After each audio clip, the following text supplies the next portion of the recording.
que são e quais são os pedidos implícitos? É que eu vou explicar para vocês.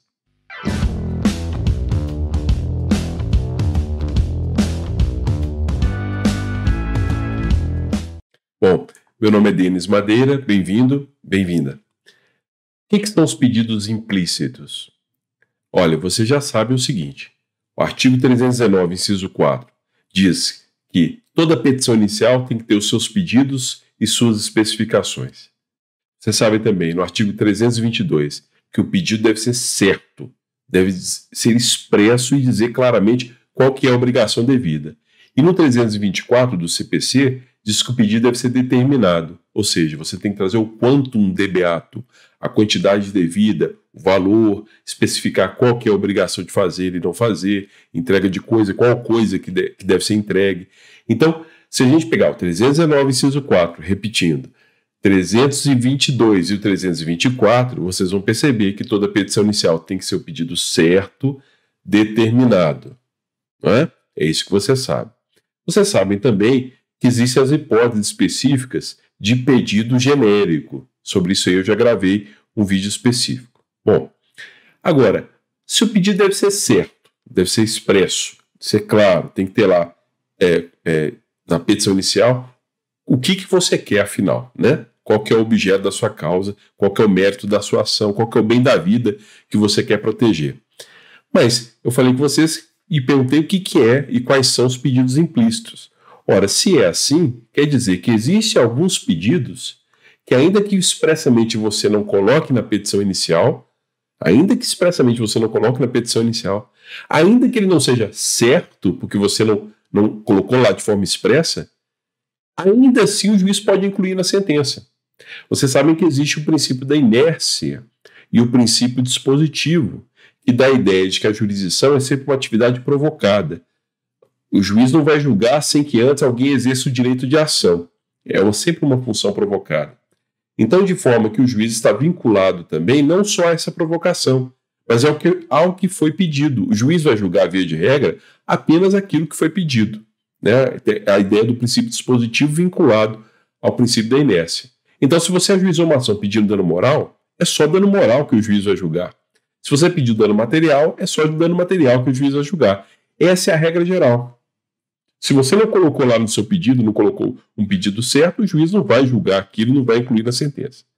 Porém, vou repetir, eu falei com vocês que existem tais pedidos implícitos. Que são o quê? São pedidos que, ainda que você não coloque expressamente na petição inicial, vou repetir, o juiz pode incluir na sentença.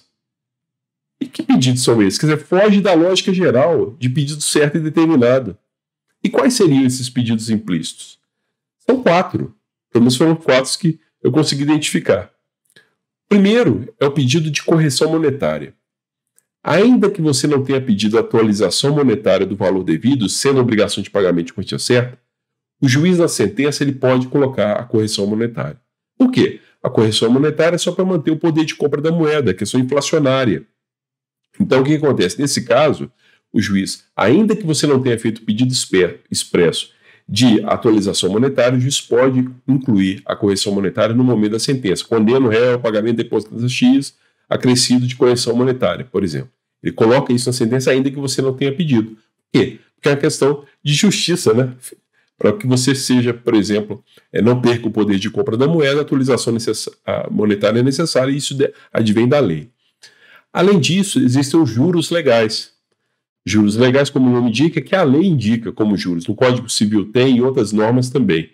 Então, ainda que você tenha esquecido de requerer a aplicação e a condenação do réu ao pagamento de juros legais, o juiz pode incluir isso no momento da sentença, em caso de condenação do réu. Um outro pedido implícito é o pedido de pagamento de custas e honorários advocatícios sucumbenciais. Se você esqueceu de pedir a condenação do réu ao pagamento de custas e honorários advocatícios sucumbenciais, quer dizer, quem perde paga os honorários de sucumbência, as custas sucumbenciais, ainda que você tenha esquecido disso, o juiz pode incluir, aliás, ele deve, né? Deve incluir na sentença. Então, é um pedido implícito também, ainda que você não faça pedido expresso, o juiz pode incluir o pagamento de custos e honorários advocatícios sucumbenciais. E o último pedido implícito, pode ser que existam outros, mas esses foram que eu consegui identificar. O último pedido implícito é o pedido de inclusão do pagamento das parcelas vincendas, que são as parcelas que venceram no curso da ação. Então, se você, por exemplo, ajuizou uma ação, você que estava cobrando o mês de... Isso ocorre nos casos de obrigações de trato sucessivo, obrigações periódicas. Então, vamos imaginar que você tem um aluguel. O aluguel todo mês vence, né? Então, é uma obrigação de trato sucessivo, uma obrigação periódica. Então, se você ajuizou uma ação em março de cobrança de aluguéis, cobrando o mês de janeiro, fevereiro e março de aluguel, que o inquilino não pagou, então você obviamente vai pedir a condenação do réu, do inquilino, no pagamento dos aluguéis em atraso, né? Devidos. É janeiro, fevereiro e março. Porém, o juiz julgou só em dezembro a causa. Então teve uma série de meses aí, depois de março, abril, maio, junho, até dezembro, em que, obviamente, você não incluiu na petição inicial. Por quê? Porque naquela época não tinha vencido. Então essas são as parcelas vincendas. Então, no momento da sentença, o juiz pode incluir, condenar o réu não só ao pagamento das parcelas vencidas no momento do ajuizamento da ação, mas as que venceram no curso da ação, caso ele não tenha pago esse valor. Então, até dezembro, ele pode incluir isso na sentença. E aí eu queria ler para vocês um artigo do Código de Processo Civil que menciona isso, e ele deixa muito claro que esse pedido de inclusão do pagamento das parcelas vincendas é um pedido implícito. Vou mostrar para vocês. Veja só, o artigo 323. O artigo 323 diz: na ação que tiver por objeto cumprimento de obrigação e prestações sucessivas, que são essas obrigações de trato periódico, né, que, por exemplo, vence todo mês, ou a cada 3 meses, a cada ano, não importa. Não, o mais comum é o mensal, né? Essas serão consideradas incluídas no pedido, independentemente de declaração expressa do autor. Olha aí o pedido implícito. E serão incluídas na condenação enquanto durar a obrigação, se o devedor, no curso do processo, deixar de pagá-las ou de consigná-las. Então, vou ler mais uma vez, sem interrupções. Na ação que tiver por objeto cumprimento de obrigação e prestações sucessivas, essas serão incluídas no pedido independentemente de declaração expressa do autor e serão incluídas na condenação enquanto durar a obrigação, se o devedor, no curso do processo, deixar de pagá-las ou de consigná-las. Notem que esses pedidos, juros legais, correção monetária, custas e honorários advocatícios sucumbenciais e inclusão das parcelas vincendas, das parcelas que venceram no curso da ação e que não foram pagas nem consignadas, ainda que você não faça o pedido expresso na petição inicial, o juiz pode incluir na sentença.